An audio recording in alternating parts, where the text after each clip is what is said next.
அஸ்ஸலாமு அலைக்கும் brothers and friends. உங்கள் அனைவரின் மீதும் எல்லாம் வல்ல ஏக இறைவனின் அன்பும் ஆதரவும் என்றென்றும் உண்டாவதாக என்று நாம் எல்லாம் வல்ல ஏக இறைவனை பிரார்த்தித்துக் கொள்கிறோம். நாங்கள் கடைசி கிளாஸில் விவசாயத்துறையிலையும் பண்ணை வளர்ப்பிலும் மீன்பிடித்துறையிலும் ஐசிடி எந்த விதங்களில் பயன்படுத்தப்படுகிறது என்ற விடயங்களை பற்றி நாங்கள் பார்த்தோம். இன்றைக்கு வரக்கூடிய கிளாஸில் வியாபாரத்துறையிலும் தொழிற்சாலைகளிலும் ஐசிடி எவ்வாறு பயன்படுத்தப்படுகிறது என்ற விடயங்களை பற்றி நாங்கள் பார்க்க போகிறோம். பாடத்துக்குள்ளே போவோம்.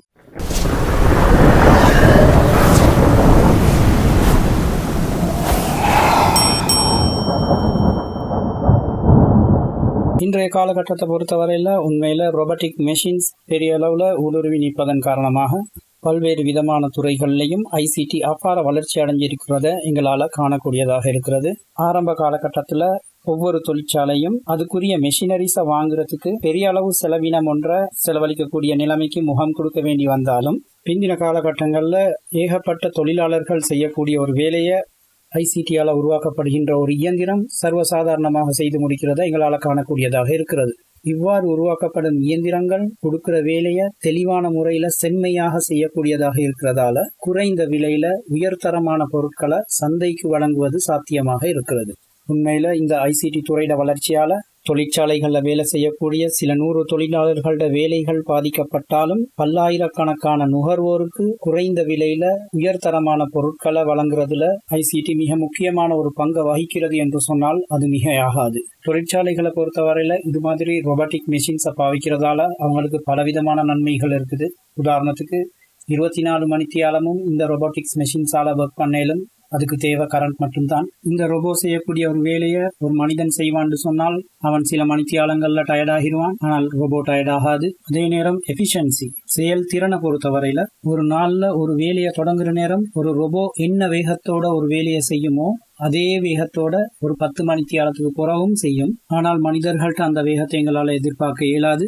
இவ்வாறு எக்யூரசி துல்லியத்தன்மையை பொறுத்தவரையில ரோபோக்கள் நுணுக்கமான வேலைகளை மிக திறமையாக குறைந்த நேரத்துல செஞ்சு முடிக்கும்.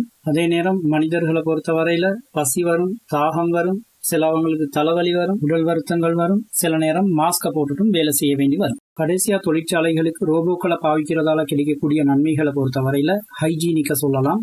அதாவது சுகாதாரத்துக்கு ரோபோக்களால் எந்த விதமான பாதிப்பும் ஏற்படாது. அந்த ரோபோக்கள் அதுக்கு கொடுத்த வேலையை அதிட பாட்டுக்கு செஞ்சு கொண்டிருக்கும். ஆனால் மனிதர்களை பொறுத்த வரையில சாப்பிட்ற நேரமும் சாப்பாடு சிந்துவாங்க, தண்ணியையும் கொட்டுவாங்க, சில ஆக்கள் சிகரெட்டும் குடிப்பாங்க, அதை மேனேஜருக்கு தெரியாமையும் பார்த்துக்கொள்வாங்க. எனவே இவ்வாறான பலவிதமான அனுகூலங்கள் ரோபோக்களை பாவிக்கிறதால தொழிற்சாலைகளுக்கு ஏற்படுகிறது. இதன் அடிப்படையில் நாங்கள் சில உதாரணங்களை பார்த்துட்டு வருவோம். ஒரு உதாரணத்துக்கு நாங்கள் ஒரு கம்ப்யூட்டர் செய்யக்கூடிய ஒரு தொழிற்சாலையை எடுத்துக்கொண்டால் அதில் அநேகமான வேலைகளை இயந்திரங்கள் தான் செய்யும். கம்ப்யூட்டர் உள்ளுக்கு இருக்கிற துல்லியமான சிப்செட்டுகளையும் அதில் பாகங்களையும் அதை ஒன்றிணைக்கக்கூடிய வயரிங்கையும் எல்லாம் நுணுக்கமான முறையில் செய்யறதுக்காக அந்த மெஷின்கள் ப்ரோக்ராம் பண்ணப்பட்டிருக்கும். அந்த ப்ரோக்ராம்களோட அடிப்படையில் அந்த மெஷின்கள் இயங்கும். இவ்வாறு துல்லியமான பாகங்களை ஒன்றிணைக்கிறதுக்காக அங்க தொழிலாளர்கள் இருப்பாங்க. அந்த பாகங்களை ஒன்றிணைக்கிற வேலைகளை அதாவது அசம்பிளிங் வேலைகளை அவங்க செய்வாங்க. அதோட கணக்கு வழக்குகளில் வரக்கூடிய அக்கவுண்டிங் வேலைகளை செய்யறதுக்காகவும் மெஷின்களில் வரக்கூடிய ரிப்பேர்களை மேற்கொள்றதுக்காகவும் உற்பத்தி செய்யப்பட்ட பார்ட்ஸ்களுக்குரிய ப்ரோக்ராம்களை சரிவர செக் பண்ணுறதுக்காகவும் அதோட குவாலிட்டியை மெயின்டைன் பண்ணுறதுக்காகவும் ஹை லெவலில் படித்த என்ஜினியர்ஸ்மார் அங்கே இருப்பாங்க. எது எப்படி இருந்தாலும் அங்கு ஒர்க் பண்ணக்கூடிய தொழிலாளர்களோட எண்ணிக்கையை எங்களால் விரல் விட்டு எண்ணிவிட முடியும். ஏனைய எல்லா வேலைகளையும் ரோபோக்கள் மேற்கொள்வதை எங்களால் காணக்கூடியதாக இருக்கும். இவ்வாறு பேக்கேஜிங்கோட சம்பந்தப்பட்ட மெட்டீரியல்ஸ்களை உற்பத்தி செய்யக்கூடிய சில கம்பெனிகளை நாங்கள் எடுத்துக்கொண்டோம்னு சொன்னால் அங்கு வேலை செய்யக்கூடியது பிரதானமாக ரோபோக்கள் மற்றும் இயந்திரங்களாக இருக்கும். இதில் நாங்கள் பார்த்தோம்னு சொன்னால் பேப்பர் மெட்டீரியல்ஸை உற்பத்தி செய்யக்கூடிய மிஷினரிஸ் இருக்குது. அதை ப்ராப்பரான முறையில் பேக்குகளாக வடிவமைக்கக்கூடிய அமைப்புகள் இருக்குது. இதே மாதிரி அங்கே உற்பத்தி செய்யப்படக்கூடிய இன்னொரு பகுதியில் அலுமினியம் ஃபாயில் பேப்பர்ஸ் அங்கே உற்பத்தி செய்யப்படுவதை எங்களால் பார்வையிட முடியும். இவ்வாறே நுகர்வோரோட கேள்வியின் அடிப்படையில் அதாவது கஸ்டமர் ரிக்யர்மெண்ட்டுக்கு ஏற்ற மாதிரி வெவ்வேறு தடிப்பங்களில் இவ்வாறான பெரிய தொழிற்சாலைகளில் பொலித்தீன் பேக்ஸை உற்பத்தி செய்வதற்கான மெட்டீரியல் உற்பத்தி செய்யப்படும். பின்னர் இந்த மெட்டீரியல் பேக்காக உருமாற்றப்பட்டு அந்த பேக்ஸ்களை பிரிண்ட் பண்ணி அதை அடுக்கி வைக்கிற வேலைகளையும் இயந்திரங்களை மேற்கொள்றதை எங்களால் காணக்கூடியதாக இருக்கும். இந்த பேக்குகளை வடிவமைப்பதற்கு முன்னராக உண்மையில் அதுக்குரிய பிரிண்டிங் வேலைகளை இன்னொரு செக்ஷனில் செய்வாங்க. அங்கே விதவிதமான முறையில் கஸ்டமர் ரெக்யர்மெண்ட்டுக்கு ஏற்ற மாதிரி பிரிண்டிங் வேலைகள் நடைபெறும். பிரிண்ட் பண்ணப்பட்ட லேயர்களுக்கு மேலாக வாட்டர் பேஸ் சோல்வெண்ட் ஒன்றின் மூலமாக இது லெமினேட் பண்ணப்படும். இது பிந்தின காலங்களில் பிரேக்கில் பிரிண்ட் பண்ணப்பட்ட கண்டென்ட்ஸ்களை கைவிரல் பட்டோ கைகள் பட்டோ உடைகள் பட்டோ அழிவடையாமல் பாதுகாக்கும். இதுலேயும் மிக உயர்தரமான குவாலிட்டியோட பிரிண்ட் பண்ணப்பட்டு லெமினேட் பண்ணி வரக்கூடிய சில பொலித்தீன் பேக்ஸுகளை நாங்கள் ஜிப்பர்ஸ் பொருத்தப்பட்ட பேக்குகளை உற்பத்தி செய்கிறதுக்காக பாவிப்போம். இதே போல் சாஃப்ட் மெட்டீரியலாக உற்பத்தி செய்யப்படுகின்ற பேப்பருக்குரிய ஒரு பகுதி டிஷ்யூ உற்பத்திக்காக அனுப்பி வைக்கப்படும். இந்த கம்பெனியில் மட்டும் அதில் நடக்கக்கூடிய டிஷ்யூ உற்பத்தி ஒரு நாளைக்கு 860 கிலோமீட்டர் நீளம் வரையிலான அளவு நடைபெறும் சொல்லி சொல்கிறாங்க. இவ்வாறு உற்பத்தி செய்யப்படுகின்ற ரோல்ல இருந்து ஷீட்ஸாக நாங்கள் வெட்டி எடுக்கிற நேரங்களில் கிட்டத்தட்ட 3 மில்லியன் ஷீட்ஸ் ஒரு நாளைக்கு உற்பத்தி செய்யப்படுது. அவ்வாறு வரக்கூடிய ஷீட்ஸை வெட்டி எடுத்து அதில் இருந்து நெப்கின்கள் தயாரிக்கப்படுகிறது. அவ்வாறு தயாரிக்கப்படுகின்ற நெப்கின்கள் 100, 200 வரக்கூடிய மாதிரி சிறிய பெட்டிகளில் அடைக்கப்பட்டு அந்த பிரிண்ட் பண்ணப்பட்ட சிறிய பெட்டிகளில் ஒரு 20-30 போடக்கூடிய முறையில் கார்ட்டூன் பெட்டிகள் செய்யப்பட்டு அந்த கார்ட்டூன் பெட்டிகள் டிஸ்ட்ரிபியூஷனுக்காக எடுத்து செல்லப்படும். எனவே இவ்வாறாக பொலித்தீனையும் பேப்பரையும் உற்பத்தி செய்யக்கூடிய இது மாதிரி பெரிய கம்பெனிகளில் ஒரு செக்ஷனில் பேப்பர் கப்ஸ் உற்பத்தி செய்யக்கூடிய வேலைகளும் நடக்கும். அந்த பேப்பர் கப் போர்ட் மெட்டீரியலில் முதலாவதாக நாங்கள் பிரிண்ட் பண்ணுறதுக்கு ஆரம்பிப்போம். அந்த பேப்பர் கட்டுக்குரிய போர்டை நாங்கள் வெட்டுவோம். இதுக்கு நாங்கள் டை கட்டிங் சொல்லுவோம். அவ்வாறு வெட்டப்படுகின்ற போர்டுகளில் இருந்து கப் தயாரிக்கிற வேலையை அந்த மெஷின் ஆட்டோமேஷனாக செய்ய ஆரம்பிக்கும். சரியான ஹீட்டோட சரியான ப்ரெஷரோட இயங்கக்கூடிய இந்த மெஷின் மிக வேகமாக ஒரு நாளைக்கு 2 மில்லியன் ஹை குவாலிட்டி கப்ஸ் வரை பிரிண்ட் பண்ணக்கூடிய ஆற்றலை கொண்டதாக இருக்கும். இந்த கப் செய்கிற ப்ரொசஸை பொறுத்தவரையில் இந்த கப்பை செய்கிற நேரத்திலிருந்து கப் ஸ்பெக் ஆகி வரக்கூடிய கடைசி நேரம் வரைக்கும் எந்த ஒரு மனித கைகளும் படாத முறையில் இத்தனை செயற்பாடுகளையும் இயந்திரங்கள் மாத்திரமே கையாள்வது இங்கு ஒரு குறிப்பிடத்தக்க விடயமாக இருக்கும். இது ஹைஜீனிக்கான ஒரு விடயமாக இருக்கும். இவ்வாறு ஹைஜீனிக்கான முறையில் தான் ஃபேஸ் மாஸ்க்குரிய தயாரிப்பும் இருக்கும். சரியான பெர்சன்டேஜில் கலக்கப்படுகின்ற பேப்பருக்குரிய பொலித்தீனுக்குரிய மெட்டீரியல்கள் சரியான விகிதத்தில் கலக்கப்பட்டு நீளமாக ரிபன் போன்று உருவாக்கப்படுகின்ற இந்த ஃபேஸ் மாஸ்க்குரிய கட்டமைப்பு சரியான இடைவெளிகளில் வெட்டப்பட்டு அதன் முனைகளில் பிளாஸ்டிக் பொருத்தப்படுவதன் மூலம் ஃபேஸ் மாஸ்காக உருவெடுக்கிறது. இதன் உருவாக்கமும் கிருமி தொற்று இல்லாத முறையில் ஹைஜீனிக்காக உருவாக்கப்படும் ஒரு செயற்பாடாக இருக்கிறது. எனவே ஸ்டூடெண்ட்ஸ், இவ்வாறான பேக்கேஜ் மெட்டீரியல்களின் மூலம் தேவையான ப்ராடக்ட்ஸை உற்பத்தி செய்து அதை ஸ்டோர் பண்ணி வைக்கக்கூடிய இந்த கம்பெனிகளுக்குரிய ஸ்டோர்ஸை நாங்கள் வைத்து பார்த்தோம்னு சொன்னால் அது மிக பிரமாண்டமானதாக இருக்கும். இவ்வாறான பிரமாண்டமான கம்பெனி ஸ்டோர்களுக்கு அதுக்குரிய ப்ராடக்ட் வந்ததுக்கு பிறகு பேக்கேஜிங்குரிய ப்ராசஸ் ஆரம்பிக்கப்படும். இந்த கம்பெனிகளுக்கு சேல்ஸ் டீமால் வரக்கூடிய ஆர்டர்களின் அடிப்படையில் ஒரு கம்பெனி கேட்கக்கூடிய ப்ராடக்ட் எல்லாத்தையும் ஒன்று சேர்த்து அதுக்கான பேக்கேஜுகள் உருவாக்கப்படும். சம்பந்தப்பட்ட ப்ராடக்டுகளை ஏற்றி இறக்குறதுக்காகவும் தேவையான இடங்களுக்கு கொண்டு போகிறதுக்காகவும் அந்த ஸ்டோருக்குள்ளேயே இருக்கக்கூடிய வாகனங்கள் இருக்கும். இந்த வாகனங்களின் மூலம் குறிப்பிட்ட பேக்கேஜுகள் சம்பந்தப்பட்ட கண்டெய்னர்கள் ஏற்றப்படும். அந்த கண்டெய்னர்கள் தேவையான கப்பல்களில் ஏற்றப்பட்டு சம்பந்தப்பட்ட உலக நாடுகளுக்கு கொண்டு செல்லப்படும். இவ்வாறே நாங்கள் கார் உற்பத்தியை எடுத்துக்கொண்டால் கார் உற்பத்தியோட சம்பந்தப்பட்ட உதிரி பாகங்கள் உற்பத்தி செய்யப்படுவதற்காக அதுக்குரிய ப்ரெஷர் மெஷின்கள் இருக்கும். அந்த ப்ரெஷர் மெஷின்கள் கிட்டத்தட்ட 1560 டன் வரைக்கும் பாரமுள்ளதாக இருக்கும். அந்த ப்ரெஷரில் உதிரி பாகங்கள் முதல்ல உற்பத்தி செய்யப்படும். அவ்வாறு உற்பத்தி செய்யப்பட்ட உதிரி பாகங்களை அதுக்குரிய ரோபோக்கள் இணைக்கிற தொழிற்பாடு, அதாவது வெல்டிங் வேலை எல்லாத்தையும் ரோபோக்களை கையாளும். ரோபோக்கள் பணியாற்றதால மிக துல்லியமான முறையில் இந்த பாகங்கள் ஒன்றோடொன்று இணைக்கப்படும். இவ்வாறு இணைக்கப்பட்டதுக்கு பிறகு பெயிண்டிங் வேலைகள் ஆரம்பிக்கப்படும். அந்த பெயிண்டிங் வேலைகளை செய்கிற நேரம் எங்களுக்கு தெரியும், பெயிண்டிங் ப்ராசஸ் கிட்டத்தட்ட 4 விதமாக நடக்கும். அதில் ஆரம்பத்தில் ப்ரைமர்னு சொல்லக்கூடிய, அதாவது உலோகத்தையும் பெயிண்டையும் ஒட்டக்கூடிய இடையில் இருக்கக்கூடிய ஒரு ஊடகமாக அந்த ப்ரைமர் இருக்கும். அந்த ப்ரைமருக்குள்ள கார் அமிழ்த்தி எடுக்கப்படும். பின்னர் 2வது கோட்டிங்கையும் ரோபோக்களை பெயிண்ட் அடிக்கிற வேலையை கையாளும். இந்த ஸ்ப்ரே பெயிண்ட்டை சிந்தாமல் சிதறாமல் துல்லியமான முறையில் காருக்கு பெயிண்ட் அடிக்கிறதுக்கு அந்த ரோபோக்கள் ப்ரோக்ராம் பண்ணப்பட்டிருக்கும். அதன் பின்னர் பூசப்படுகின்ற 3வது கோட்டிங்குக்கு ஹார்ட் கோட்டிங்னு சொல்லுவாங்க. அதாவது எந்த வர்ணத்தில் அந்த கார் தேவைப்படுமோ அந்த வர்ணம் பூசப்படும். கடைசியாக லெமினேட் பண்ணின மாதிரி எஃபெக்ட் எடுக்கக்கூடிய கிளியர் கோட்னு சொல்லக்கூடிய ஸ்ப்ரே பூசப்படும். இதன் பிறகு கார் மினுக்கத்தன்மை உடையதாக மாறும். கடைசியாக காரை உலர்த்துவதற்கான செயற்பாடுகள் நடக்கும். அதுக்கு பொறுப்பானவங்க அந்த கார் சரியான முறையில் பெயிண்ட் பண்ணப்பட்டு இருக்குதான்னு சொல்லி செக் பண்ணி பார்த்துக்கொள்வாங்க. அதன் பிறகு காரினுடைய உதிரி பாகங்களை பொருத்தக்கூடிய அசெம்பிள் பண்ணக்கூடிய வேலைகளை ஸ்டார்ட் பண்ணுவாங்க. காருக்குரிய வயரிங் வேலைகள் நடக்கும். சீட்கள் பொருத்தப்படும். கடைசியாகவே காருக்குரிய கதவுகள் பொருத்தப்படும். இவ்வாறு காருக்குரிய அசெம்பிளி வேலைகள் எல்லாம் நடந்து முடிஞ்சதன் பிறகு இன்ஸ்பெக்ஷன் நடக்கும். அதுக்கு காருக்குரிய இன்ஸ்பெக்டர்ஸ் செக் பண்ணி பார்ப்பாங்க. காருக்குரிய உதிரி பாகங்கள் சரியான முறையில் செட் பண்ணப்பட்டிருக்குதா, காரில் எங்கேயாலும் கீறல் விழுந்திருக்குதான்னு சொல்லி ஒரு இன்ஸ்பெக்டர் பார்ப்பாரு. இன்னொரு கார்ட ஸ்டியரிங் சரியான முறையில் அலைன் பண்ணப்பட்டு இருக்குதா, ஸ்பீட் மீட்டரோட சம்பந்தப்பட்ட வெளிச்சங்கள் சரியான முறையில் இருக்குதா, கார் 100-150 வேகத்தில் போகிற நேரங்கள்லையும் வித்தியாசமான சத்தங்கள் எதுவும் வருதான்னு சொல்லியும் ஒருத்தர் செக் பண்ணி பார்ப்பாரு. கடைசியாக கேஸ் பெடல், பிரேக் பெடல் எல்லாவற்றையும் சரியான முறையில் செக் பண்ணுவாங்க. இவ்வாறு கார்கள் சரியான முறையில் திருத்தி அமைக்கப்பட்டதன் பிறகு தேவையான நாடுகளுக்கு ஏற்றுமதி செய்யக்கூடிய ப்ராசஸ் அடுத்ததாக ஆரம்பமாகும். பிஸ்னஸ் அண்ட் மேனுஃபேக்சரிங் இண்டஸ்ட்ரியில் ஐசிடி பாவிக்கப்படுவதற்கு அடுத்த உதாரணமாக பாட்டில்ஸில் லேபிள் பிரிண்ட் பண்ணுறதை எடுத்துக்கொள்ளலாம். பொதுவாக மருந்து போத்தல்கள் உற்பத்தி செய்யப்படுகின்ற நிறுவனங்களில் அதற்கான லேபிள்கள் ஒட்டப்படும் போது ஒவ்வொரு லேபிளும் அதற்குரிய தனித்துவத்தை பேண வேண்டியது கட்டாயமாக இருக்கும். அதாவது இதில் வரக்கூடிய ஒவ்வொரு லேபிள்லையும் இது என்ன ப்ராடக்டை உள்ளடக்கி வச்சிருக்குது, இது எப்போ மேனுஃபேக்சர் பண்ணினது, எப்போ எக்ஸ்பயர் ஆக போகுது என்பவை போன்ற டீட்டெயில்களை கொண்டிருந்தாலும் அந்த ஒவ்வொரு தனியான லேபிள்களுக்கும் ஒரு தனியான நம்பர் இருக்கும். பிரிண்ட் பண்ணுற நேரம் அடுத்தடுத்து வரக்கூடிய லேபிள்களுக்கு அடுத்தடுத்து நம்பர் வரக்கூடிய முறையில் தான் இது பிரிண்ட் ஆகும். இவ்வாறு பிரிண்ட் பண்ணி கொண்டு போகிற நேரங்களில் சில நேரங்களில் சில லேபிள்கள் ரிஜெக்ட் ஆகிறத எங்களால் காணக்கூடியதாக இருக்கும். அவ்வாறு அது ரிஜெக்ட் பண்ணப்பட்டாலும் அது ஒரு குறித்த போத்தலில் ஒட்டப்பட்ட நிலைமையில தான் அது வெளியாகும். இவ்வாறு ரிஜெக்ட் பண்ணப்பட்ட லேபிளுக்குரிய போத்தல்கள் தனியான ஒரு இடத்துல சேகரிக்கப்படும். நாங்கள் எடுத்து பார்த்தோம்னு சொன்னால் அந்த போத்தலோட ஷேப் வித்தியாசமாகி, அதாவது டேமேஜான பொட்டில்களுக்கு தான் இவ்வாறு ரிஜெக்ட் பண்ணப்பட்ட லேபிள்கள் ஒட்டப்படுகின்றன என்ற உண்மையை எங்களால் கண்டுகொள்ள முடியும். உண்மையில் இந்த ப்ரோக்ராமை எவ்வளோ அழகான முறையில் டிசைன் பண்ணிக்கிறாங்கன்றதை கவனித்து பாருங்கள் ஃப்ரெண்ட்ஸ். இந்த பொட்டில்ஸில் லேபிள் ஒட்டக்கூடிய ப்ராசஸ் மின்னல் வேகத்தில் நடந்தாலும் இதில் பாருங்கள் ஒரு ஃப்ளாஷ் ஒன்று வந்துட்டு போகுது. இது என்ன நடக்குதுன்னு சொன்னால் உண்மையில் இந்த இடத்துல ஒவ்வொரு போத்தலையும் தனித்தனியாக இந்த ப்ரோக்ராம் ஃபோட்டோ எடுக்குது. ஃபோட்டோ எடுக்கிற நேரத்தில் அந்த ஷேப் சரியான முறையில் இருக்குதான்றதை செக் பண்ணி பார்க்குது. அப்படி ஷேப் சரியான முறையில் பொருந்தாத நேரங்களில் அந்த போத்தலை ரிஜெக்ட் பண்ணுது. அதுக்குரிய லேபிளையும் உண்மையில் பிரிண்ட் பண்ணி விட்டுருது. அதுக்காக எந்த விதமான டைம் டிலேயும் எடுக்கிறது இல்லை. சரியான முறையில் வேலை மின்னல் வேகத்தில் நடந்து கொண்டு போகுது. மேனுஃபேக்சரிங் பிஸ்னஸ் இண்டஸ்ட்ரியில் ஐசிடி எந்த அளவு வளர்ச்சி அடைஞ்சிருக்குது என்பதை காண்றதுக்கு இந்த லேபிள் பிரிண்டிங் மெஷினை ஒரு உதாரணமாக எங்களால் எடுத்துக்கொள்ள முடியும்.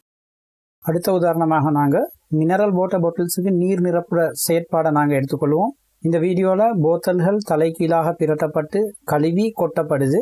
தலைகீழாக இருக்கிற பாட்டில்கள் எல்லாம் அடுத்த பிளான்ட்டுக்கு வார நேரம் நேரான முறையில் மாற்றப்பட்டு தொங்கின நிலைமையில் அடுத்த பிளான்ட்டை வந்து சந்திக்குது. இதில் 2வது பிளான்ட்டில் சூடான காற்றை அந்த பாட்டில்களுக்குள்ளே செலுத்துறதன் மூலம் அந்த போத்தல்களில் இருக்கக்கூடிய நீர் உலர்த்தப்படுகின்ற அதே நேரம் கிருமிகள் அழிக்கப்படுது. இவ்வாறு கிருமி அளிக்கப்பட்ட போத்தல்கள் ட்ராவல் ஆகி அடுத்த பிளான்ட்டுக்கு வருது. 3வது பிளான்ட்டில் போத்தல்கள் மினரல் வாட்டரால் நிரப்பப்படுது. முற்றுமுழுதாக கிருமி அளிக்கப்பட்ட ஒரு அறையில் வச்சு தான் இந்த செயற்பாடுகள் எல்லாம் நடக்குது. இவ்வாறு மினரல் வாட்டரால் நிரப்பப்பட்ட போத்தல்கள் அடுத்த ரூட்டில் திரும்பி வார நேரங்களில் அதுக்குரிய மூடிகள் பொருத்தப்பட்ட முறையில் வெளியே வரதை எங்களால் காணக்கூடியதாக இருக்கும். அதாவது மினரல் வாட்டர் நிரப்பப்பட்ட நேரத்தில் இருந்து மூடிகள் பொருத்தப்படக்கூடிய இடைப்பட்ட நேரத்துக்குள்ள வேறு கிருமிகள் வந்து தாக்கிடலாம் என்ற விடயங்களில் அவங்க கவனமாக இருப்பாங்க. இவ்வாறு போத்தல்கள் ட்ராவல் பண்ணக்கூடிய அடுத்த கட்டத்தில் பொட்டில்களுக்குரிய லேபிள்கள் ஒட்டப்படும்.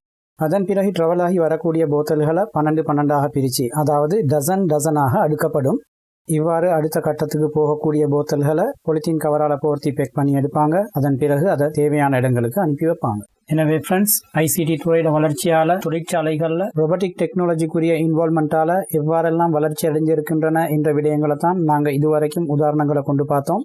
ஆனால் இது மட்டுமில்லை, பிஸ்னஸ் இண்டஸ்ட்ரியும் ஐசிடியால் கிடைக்கக்கூடிய ஏகப்பட்ட அனுகூலங்களை நாள்தோறும் அனுபவிச்சு கொண்டு தான் இருக்குது. உதாரணமாக ஒரு வீடியோ கான்ஃபரன்ஸ் மூலமாக நடக்கிற ஒரு பிஸ்னஸ் மீட்டிங் எங்களுக்கு எடுத்துக்கொள்ளலாம். வேறொரு ஜியோகிராபிக்கல் லொகேஷனில் இருக்கக்கூடிய வெளிநாடுகளில் இருக்கக்கூடிய குரூப் மெம்பர்ஸை ஃப்ளைட்டுக்கு டிக்கெட் எடுக்காமல் ட்ராவல் பண்ணுறதுக்கு நேரத்தை ஒதுக்காமல் எங்களோட ஆஃபீஸில் இருந்து கொண்டே அவங்களோட முகத்தை நேரடியாக பார்த்து பேசக்கூடிய வசதியை கான்ஃபரன்ஸ் கால்கள் மூலமாக எங்களுக்கு ஐசிடி பெற்று தந்திருக்குது. இதே மாதிரி எங்களோட 2வது வீடியோவில் நாங்கள் ஃபிங்கர் பிரிண்ட் மிஷினை பற்றி பேசியிருந்தோம். இந்த ஃபிங்கர் பிரிண்ட் மிஷின் மூலமாக ஆஃபீஸுக்கு வரக்கூடிய ஒரு எம்ப்ளாயிட வரக்கூடிய போகக்கூடிய நேரத்தை கணிப்பதன் மூலம் மாத முடிவில் அவருடைய சேலரியை என்ன மாதிரி கால்குலேட் பண்ணுறதுன்ற விடயங்கள் வரைக்கும் நாங்கள் உரையாடி இருந்தோம். எனவே ஃபிங்கர் பிரிண்ட் மிஷின் மூலமாகவும் தொழிற்சாலைகளுக்கும் வணிக தளங்களுக்கும் ஏகப்பட்ட அனுகூலங்கள் இருக்குது. இதே மாதிரி உதாரணத்துக்கு எங்களுக்கு ஏடிஎம் மிஷினுக்குரிய பாவினைகள் எடுத்துக்கொள்ளலாம். ஒரு காலத்தில் கேஷ் எடுத்துக்கொண்டு ரோட்டில் நடந்து போகிறான்னு சொன்னால் எங்கேயாலும் ஒரு தூர இடத்துக்கு போகிறதுக்கு பெரிய பயங்கரத்தை மக்கள் உணர்ந்தாங்க. காரணம் கொள்ளைக்காரர்களோட பிரச்சனை நாடு முழுக்க பரவி இருந்தது. ஆனால் ஏடிஎம் மிஷின் பாவினைக்கு பிறகு ஒரு இடத்துல இருக்கக்கூடிய ஏடிஎம் மிஷின்ல பணத்தை போட்டுட்டு நாட்டோட எந்த மூளைக்கு வேண்டாலும் போய் பணத்தை பெற்றுக்கொள்ளக்கூடிய வசதிகள் ஏடிஎம் மிஷின் மூலமாக எங்களுக்கு கிடைச்சிருக்குது. இது மட்டும் இல்ல, எங்களுக்கு வீட்டுல இருந்து கொண்டே வரக்கூடிய யூட்டிலிட்டி பில்ஸ், அதாவது கரண்ட் பில், தண்ணி பில் எல்லாத்தையும் நாங்க இன்டர்நெட் மூலமாக எப்படி பே பண்றதுன்ற வீடியோங்களை நாங்க போன வீடியோக்கள்ல பார்த்திருக்கிறோம்.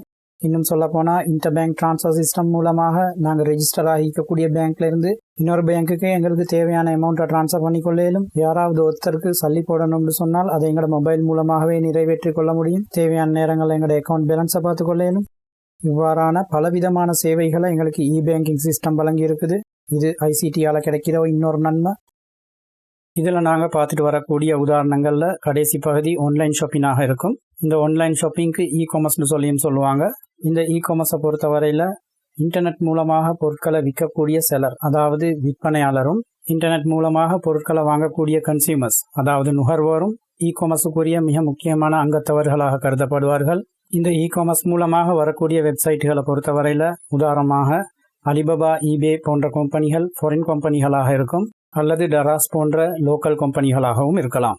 நுகர்வோரை பொறுத்தவரையில் அவர்களுக்குரிய பொருட்களையும் சேவைகளையும் உலகத்திலிருந்து எந்த நாட்டில் இருந்து வேண்டுமானாலும் பெற்றுக்கொள்ளக்கூடிய வசதிகளை இந்த இ காமர்ஸ் வெப்சைட்டுகள் செய்கிறதால பிரபல்யம் அடைந்து வரதை எங்களால் கண்கூடாக காணக்கூடியதாக இருக்கும். இந்த இ காமர்ஸுக்குரிய வெப்சைட்டுகளை அணுகிறதன் மூலம் நுகர்வோருக்கு ஏகப்பட்ட அனுகூலங்களை பெற்றுக்கொள்ள முடியும். ஒரு வியாபார தளத்திலிருந்தோ வீட்டிலிருந்தோ ஒரு குறித்த பொருளை வாங்க நினைக்கிற ஒரு கன்சியூமருக்கு தன்னுடைய கம்ப்யூட்டரிலிருந்து ஒரு குறித்த ப்ரௌசர் மூலமாக அந்த வெப்சைட்டை அணுகி அந்த இ காமர்ஸ் வெப்சைட்டுக்குரிய சர்ச் பாரில் தமக்கு தேவையான பொருட்களை டைப் செய்து என்டர் பண்ணுவதன் மூலமாக அந்த குறித்த பொருளுக்குரிய விதவிதமான லிஸ்டுகளை அவருக்குரிய கணினி திரையில பெற்றுக்கொள்வார். உலகின் பல்வேறு இடங்களை சேர்ந்த பல்வேறு விதமான விற்பனையாளர்களும் இந்த குறித்த கன்சியூமர் டைப் பண்ற விடயத்துக்குரிய பொருட்களை போட்டி போட்டுக்கொண்டு அந்த பொருளுக்குரிய பட விளக்கத்தோடு பிரைஸோடு வெளியிடுறத அந்த கன்சியூமருக்கு பார்க்கக்கூடியதாக இருக்கும். அந்த கன்சியூமர் தன்னுடைய பட்ஜெட்டுக்கு ஏற்றவாறு விலை உயர்ந்த பிராண்டடான பொருட்களை வாங்கி கொள்ளவும் முடியும், அல்லது தனது தேவைக்கேற்ற விலை குறைந்த குவாலிட்டியான பொருட்களை வாங்கி கொள்ளவும் முடியும். அது முழுக்க முழுக்க அவருடைய இஷ்டமாக இருக்கும். இதில் இருக்கக்கூடிய வசதி என்னன்னு சொன்னால், கன்சியூமர் செலக்ட் பண்ற எந்த பொருளாக இருந்தாலும் அந்த பொருளுக்குரிய டீட்டெயில்ஸை போய் அவரால் பார்க்க முடியும். அந்த பொருள் இந்த நாட்டிலேருந்து வருவிக்கப்படுது, ஆர்டர் கொடுத்தால் அந்த குறித்த பொருள் எங்களோட நாட்டுக்கு அதுலேயும் எங்களோட வீட்டுக்கு வந்து சேர்றதுக்கு எத்தனாம் திகதி ஆகும், அந்த பொருளை டெலிவரி பண்ணுறதுக்கு சார்ஜ் பண்ணுவாங்களா அல்லது ஃப்ரீ டெலிவரியா என்பது போன்ற விவரங்களையும் தேவைப்பட்டா அந்த பொருளுக்குரிய ஸ்பெசிஃபிகேஷனை போய் பார்ப்பதன் மூலமாக அந்த பொருளுக்குரிய பூரண விளக்கத்தை அவரால் அறிஞ்சி தெரிஞ்சு வாங்க முடியும். இன்னும் மேலதிகமான தகவல்கள் அந்த குறித்த கன்சியூமருக்கு தேவைப்படும் சொன்னால் அந்த பொருளை விற்கக்கூடிய கம்பெனி நம்பகமான ஒரு கம்பெனியான்றதை அந்த கம்பெனி டீட்டெயில்ஸுக்குள்ளால போய் அதை செக் பண்ணுறதன் மூலமாக அதில் ஒரு ஐடியா எடுக்க முடியும். கடைசியில் எல்லா விடயங்களையும் பார்த்து திருப்தி அடையக்கூடிய ஒரு கஸ்டமர் அந்த குறித்த பொருளை வாங்கணும்னு சொல்லி முடிவு செஞ்சார்னு சொன்னால் பை இட் நவுன்ற பட்டனை ப்ரெஸ் பண்ணுறதன் மூலமாக அந்த குறித்த பொருளை வாங்கக்கூடிய ப்ரொசஸினை ஆரம்பித்து விட முடியும். வரக்கூடிய வெப்பேஜில் அவருடைய இமெயில் அட்ரஸை என்டர் பண்ணுறதன் மூலமாக அல்லது ஃபேஸ்புக் ஐடியை என்டர் பண்ணுறதன் மூலமாக அல்லது கூகுள் பேஜுக்குரிய டீட்டெயில்களை என்டர் பண்ணுறதன் மூலமாக உள்ள நுழைந்து குறித்த டெலிவரி அட்ரஸையும் பெயர் விவரங்களையும் என்டர் பண்ணி கிரெடிட் கார்டுக்குரிய நம்பரையும் என்டர் பண்ணி மொபைலுக்கு வரக்கூடிய ஓடிபி நம்பரை வெரிஃபை பண்ணுறதன் மூலமாக அந்த குறித்த பொருளுக்கான பணத்தை கட்டிவிட முடியும். பணத்தை கட்டினதோட அவரோட குறித்த இமெயில் அட்ரஸுக்கு ஒரு மெயில் ஒன்று வரும். அந்த மெயிலில் அந்த பொருள் சம்பந்தமான விவரங்களும் அவர் கட்டின பணத்தொகை பற்றிய விவரங்களும் அவருக்கு அந்த குறித்த பொருள் கிடைக்கிறதுக்கான டேட்டும் குறிப்பிடப்பட்டிருக்கும். அந்த மெயிலை அவர் ஒரு ரிசீட் மாதிரி பாவிச்சு கொள்ளலாம். இவ்வாறு அந்த குறித்த நபர் சம்பந்தப்பட்ட பொருளை வாங்கி கொள்வார். அந்த பொருள் அந்த சம்பந்தப்பட்ட நாட்களுக்குள்ள அவர் கொடுத்த அட்ரஸுக்கு வந்து சேரும். இதுதான் இ காமர்ஸ் சைட்ல பொருளை வாங்கக்கூடிய விவரமாக இருக்கும். எனவே நுகர்வோர் இ காமர்ஸ் வெப்சைட் மூலமாக அடையக்கூடிய நன்மைகளை பொறுத்தவரையில முதலாவது பெனிஃபிட்டாக நாங்கள் எடுக்கக்கூடியது அவருக்கு உலகத்துல எந்த இடத்திலிருந்து வேண்டாலும் எவ்விதமான பொருட்களையும் வீட்டிலிருந்து கொண்டே இன்டர்நெட் மூலமாக வாங்கி கொள்ள முடியும். 2வது பெனிஃபிட்டை பொறுத்தவரையில இது 24 ஹவர்ஸ் ஓப்பனான நிலைமையில இருக்கும். அதாவது எந்த நேரத்தில் வேண்டுமானாலும் அவருக்கு இன்டர்நெட்ல லொக் ஆகி சம்பந்தப்பட்ட பொருட்களை வாங்கி கொள்ள முடியும். மூணாவது பெனிஃபிட்டை பொறுத்தவரையில் அந்த குறித்த பொருளை பார்த்து வாங்கக்கூடியதாக இருக்கும். அதே நேரம் அவருக்கு கன்வீனியன்ட்டான ஒரு அட்ரஸை கொடுக்கறதன் மூலம் சம்பந்தப்பட்ட அட்ரஸில் பொருட்களை பெற்றுக்கொள்ள முடியும். நாலாவது பெனிஃபிட் என்னென்றால் பேங்க்குக்கு போய் சல்லி மாற்றி கொண்டு வர வேண்டிய அவசியம் இல்லை. இருக்கிற கிரெடிட் கார்டு மூலமாகவே தேவையான பொருட்களை வாங்கி கொள்ளக்கூடியதாக இருக்கும். அஞ்சாவது பெனிஃபிட், ப்ராடக்டை வாங்குறதுக்கு நாங்கள் 3 வீல் பிடிச்சு கொண்டோ வாகனம் பிடிச்சு கொண்டோ டைமை செலவழித்து கொண்டு இருக்க வேண்டிய அவசியம் இல்லை. சம்பந்தப்பட்ட பொருட்கள் எங்களுக்கு வீடு தேடி வரும் அல்லது நாங்கள் ஒர்க் பண்ணக்கூடிய கம்பெனியை தேடி வரும். இவையெல்லாம் தான் மேனுஃபேக்சரிங் இண்டஸ்ட்ரியிலையும் பிஸ்னஸ் இண்டஸ்ட்ரியிலையும் நாங்கள் முக்கியமாக தெரிஞ்சு வச்சுக்கொள்ள வேண்டிய விடயங்கள். எனவே ஃப்ரெண்ட்ஸ், மேனுஃபேக்சரிங் இண்டஸ்ட்ரியை பற்றியும் பிஸ்னஸ் இண்டஸ்ட்ரியை பற்றியும் இன்றைய நாள் நாங்கள் பார்த்த விடயங்கள் உங்களுக்கு பூரணமாக பிரயோசனம் தரக்கூடிய விடயங்களாக அமைஞ்சிருக்கும்னு சொல்லி நாங்கள் நம்புகிறோம். தொடர்ந்து வரக்கூடிய வீடியோக்கள் எங்களோட இணைஞ்சிருங்க. சப்ஸ்கிரைப் பண்ணாதவங்க சப்ஸ்கிரைப் பண்ணிக்கோங்க. உங்களுக்கு இதில் எதுவும் மேலதிகமான விளக்கங்கள் தேவைன்னு சொன்னால் எங்களுக்கு கமெண்ட்டில் தெரிவிங்க. இது எங்களோட டெலிஃபோன் நம்பர். இதை தேவையானவங்க குறித்து கொள்ளலாம். நாங்கள் அடுத்த வீடியோவில் சந்திப்போம். அது வரைக்கும் அஸ்ஸலாமு அலைக்கும் வரஹ்மத்துல்லாஹி வபரகாத்துஹு.